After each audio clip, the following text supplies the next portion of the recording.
एक इसको सीज़र आया था जन्म के समय, लेकिन उसका आइडेंटिफिकेशन नहीं हुआ था कि क्या है। प्रीनेटल इंजरी है, एपेक्सिया है उसको। जब ये 3 महीने का हुआ और उन्हें पता चला कि ये वेस्ट सिंड्रोम है। उसके साथ-साथ क्या होता है, बॉडी धीरे-धीरे स्पैस्टिक होने लगती है, हाइपोटोनिक होने लगती है। ना स्माइल करता था किसी को, ना रिस्पॉन्स करता था आवाज़ पे, मतलब कुछ था ही नहीं एक तरीके से, ये सोचिए। रिमेंबर कि इसके अंदर ये क्यों आ रहा है। और बाकी तो जी ये जैसा होगा वो इसके 1 साल पे पता चलेगा होने पे कि कैसा होगा। 100 से 200 सीज़र्स आते ही आते हैं। मगर एक होप भी था कि हर प्रॉब्लम का सॉल्यूशन होता है, तो इसका भी होगा। उसके मसल्स जो हैं वो वर्केबल हो गए। कहीं न कहीं माँ के अंदर, हर माँ के अंदर होप होता है कि मेरा बच्चा ठीक होगा, और वो हो रहा है। हेलो, मेरा नाम प्रिया वार्ष्णेय है। ये मेरे हस्बैंड है अभिषेक वार्ष्णेय, और ये हमारा बेटा है इवान वार्ष्णेय। हम उत्तर प्रदेश बदायूं से बिलॉन्ग करते हैं। और हमें इसकी बीमारी का जो पता है वो लगभग इसके जन्म के समय ही चल गया था, क्योंकि ये जन्म के समय रोया नहीं था। उसके बाद जब डॉक्टर ने बोल दिया था कि इसका भविष्य हमें नहीं पता है और देखते हैं कि आगे ये कैसे करता है चीज़ें। उसके बाद ये मतलब एक इसको सीज़र आया था जन्म के समय, लेकिन उसका आइडेंटिफिकेशन नहीं हुआ था कि क्या है बेसिकली। तो इसकी मेडिकेशन चली, फिर 1 डेढ़ महीने बाद इसको कंटिन्यू सीज़र्स आने शुरू हो गए। उसके बाद हम इसको दिल्ली अपोलो लेके गए।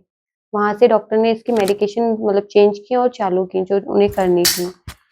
फिर 3 मंथ तक उन्होंने चलाया और बोला कि 3 महीने बाद ही हम बीमारी को आइडेंटिफ़ाई कर पाएँगे। लेकिन जब ये 3 महीने का हुआ और उन्हें पता चला कि ये वेस्ट सिंड्रोम है।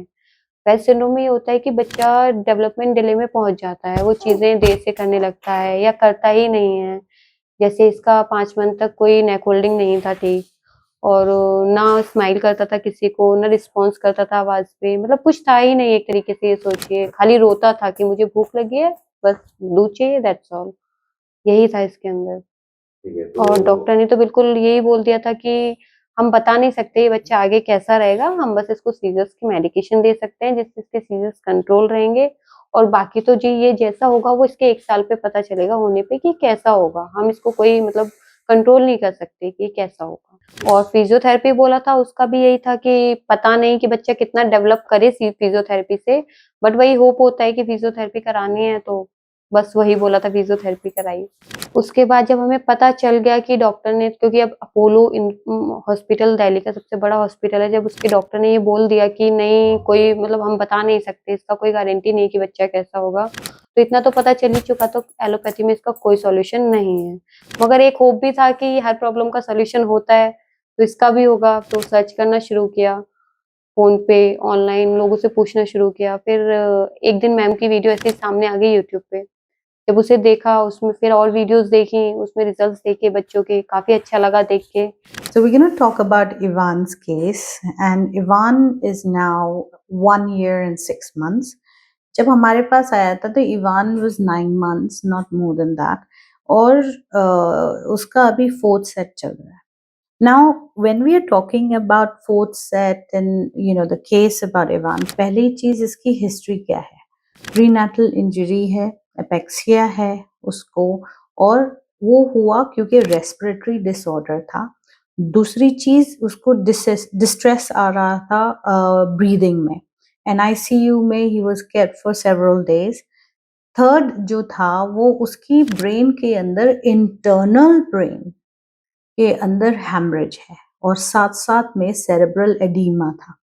नाउ जब बच्चे के अंदर इतना सारा जब इंजरी होता है तो उसका जो रेसिप्रोकेशन है वो होता है सीजर्स का, वेस्ट सिंड्रोम का. Okay, so when we are talking about West syndrome, ये सीजर्स जो होते हैं शुरू होते हैं इन्फिल्टाइल स्पैज़म्स की तरह. तो वो क्या करता है, बच्चा जब भी उसको सीजर्स आते हैं, पहली चीज वो मुट्ठी बंद रखेगा. ओके, सेकंड वो कभी कभी एकदम से ऊपर की तरफ जाता है, या वो पूरी बॉडी को यूज करता है as if they doing stomach crunches. ठीक है, और उसके साथ साथ क्या होता है, बॉडी धीरे धीरे स्पैस्टिक होने लगती है, हाइपोटोनिक होने लगती है.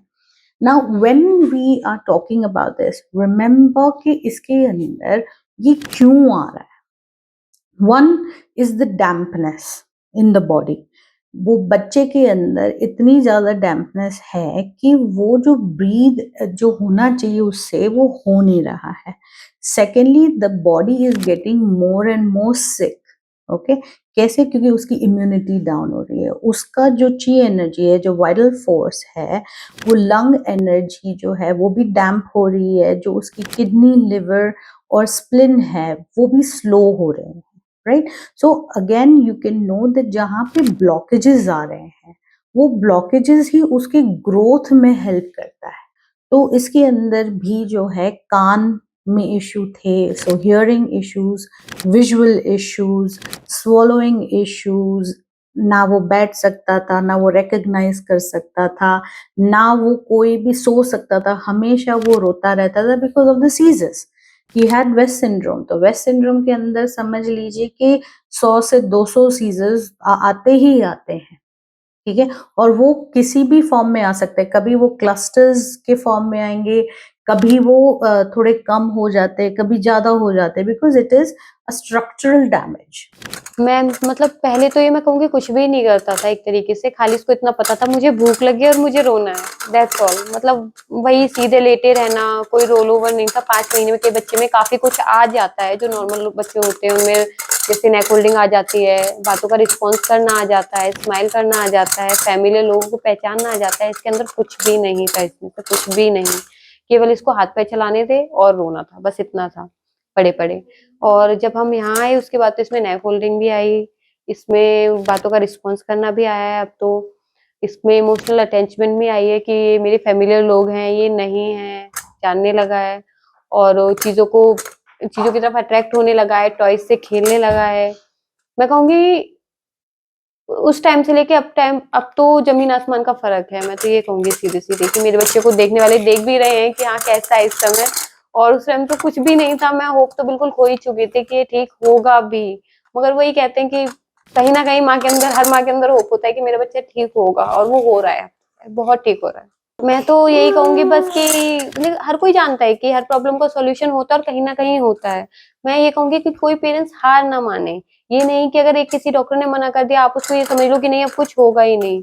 तो मैं तो कहूँगी एक बार यहाँ ज़रूर आएँ, अगर किसी डॉक्टर ने आपको बोल दिया कि नहीं आपका बच्चा ठीक नहीं हो सकता, ऐसा कभी नहीं हो सकता कि कुछ ठीक नहीं हो सकता। उसे करने का तरीका आना चाहिए बस। और मैं तो बस मैम को तो मैं कोई भी सही, मैंने अब तक पता नहीं कितने लोगों को रिकमेंड कर दिया होगा मैम को, और मैं आपको भी यही बोलूँगी कि अगर आप हर जगह से हार चुके हो और आपको लगता है कि कुछ नहीं हो सकता, आप एक बार यहाँ ज़रूर आओ, बिल्कुल आओ। राधा राधा राधा राधा देखो राधा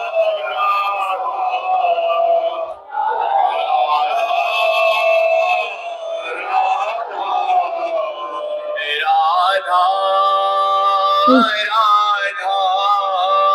दूसरी Radha Radha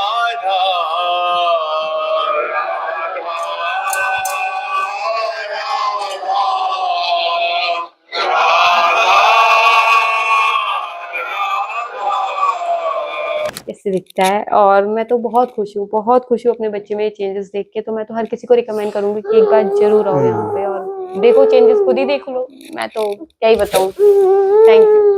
When we start taking medications along with the allopathy treatment के साथ साथ हम अगर ये थेरेपी चलाते हैं तो बहुत ही अच्छा चेंजेस आता है। एंड ये तो हमने इवान की केस में जो है आप देख सकते हैं, वो बच्चा within 3 months to 6 months के अंदर उसके मसल्स जो हैं वो वर्केबल हो गए, वो मूवमेंट करने लगा, आँखों का वो सब कुछ चीज़ें देखने लगा, उसकी वीपी में चेंज आ गया, जहाँ पे हम आँखों के नसों का टेस्ट करते हैं, उसमें चेंज आ गया, उसके वर्बल आवाज़ें निकलने लगी, जहाँ वो रोता रहता था वो रो नहीं रहा है, सो रहा है, कॉन्स्टिपेशन नहीं है।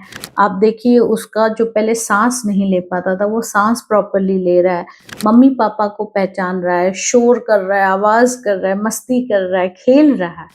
और जब छोटा बच्चा होता है, अगर उसको कॉन्शियसनेस नहीं आती है, तो वो कोई भी चीज़ को समझ ही नहीं पाता।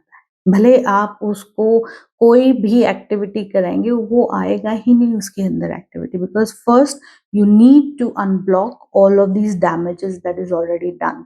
सेकेंड आता है हमारा फिजिकल स्टेट के अंदर जो उसको डैमेज हुआ है, और थर्ड आता है कि किस तरीके से कॉन्फिडेंस लेवल जो है बच्चे का बढ़ता है और उसके एनवायरमेंटल ग्रोथ हम कैसे करते हैं। And all this has happened to Ivan within just the 4 sets. और आप सोचो इस बच्चे को अब सारी चीजें समझ आ रही है। तो I hope you are able to do that, and I hope you start from today itself and don't leave it for tomorrow, because your child's future is in your hand, not with anyone else's. Thank you.